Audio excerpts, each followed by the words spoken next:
사람들은 누구나 실수를 합니다. 까먹고 가스불을 끄지 않는 커다란 실수부터 강의의 교재를 두고 오는 작은 실수까지 일상 속에서 매 크고 작은 실수를 범하고 있습니다. 인간공학에서는 많고 많은 실수를 여러가지 기준에 따라 분류합니다. 대표적으로 행위 차원의 분류인 스웨인 분류와 원인 차원의 분류인 리즘 분류가 있습니다. 오늘은 일상 속의 실수를 이 분류에 따라 나눠보려고 합니다. 배가 고픈 여러분이 라면을 끓여 먹는 상상을 해봅시다.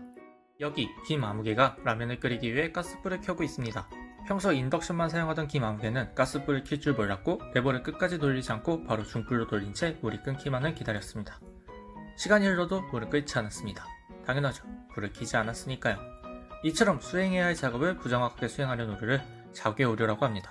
화가 난 김아무개는 인덕션을 준비해왔습니다. 이번엔 불이 켜지는 것을 확실히 확인하고 물을 끓이기 시작합니다.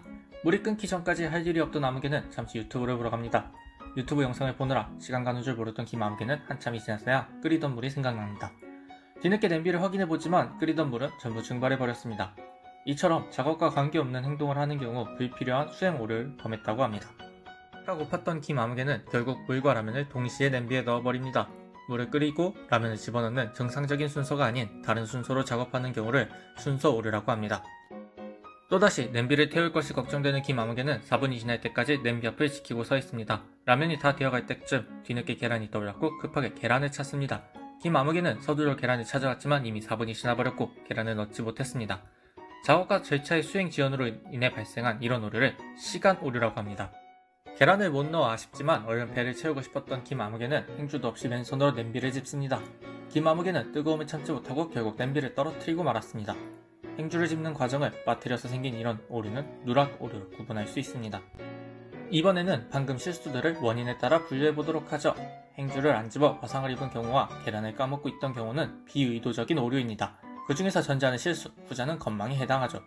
영상을 시청하다 끓이던 물을 까먹은 오류는 친숙한 상황에서 발생하는 규칙 기반의 착오, 가스레인지를 쓸 줄 몰라 물을 못 킨 오류는 생소하고 특수한 상황에서 발생하는 지식 기반의 착오입니다. 물과 라면을 동시에 넣는 것은 김아무개가 원해서 한 행동이므로 고의에 해당합니다. 사실 하나의 실수를 정확히 하나의 오류로 정의하긴 어렵습니다. 시간의 오류라 설명드렸던 계란의 경우도 그 과정에 따라 생각은 했었으나 미리 준비를 안 했으면 순서의 오류, 준비를 했는데도 다 될 때까지 넣지 않았다면 누락의 오류로 분류할 수 있습니다. 아니 그럼 이제까지 왜 열심히 분류한 건데요? 왜냐고요? 같은 종류의 오류는 유사한 방법으로 해결할 수 있거든요. 평소에 실수를 많이 하신다고요? 실수를 줄이고 싶으시다고요? 실수의 원인을 생각해보고 분류해보면서 해결책을 떠올려보는 건 어떨까요? 이상 인간공학 2조의 휴먼 에러였습니다.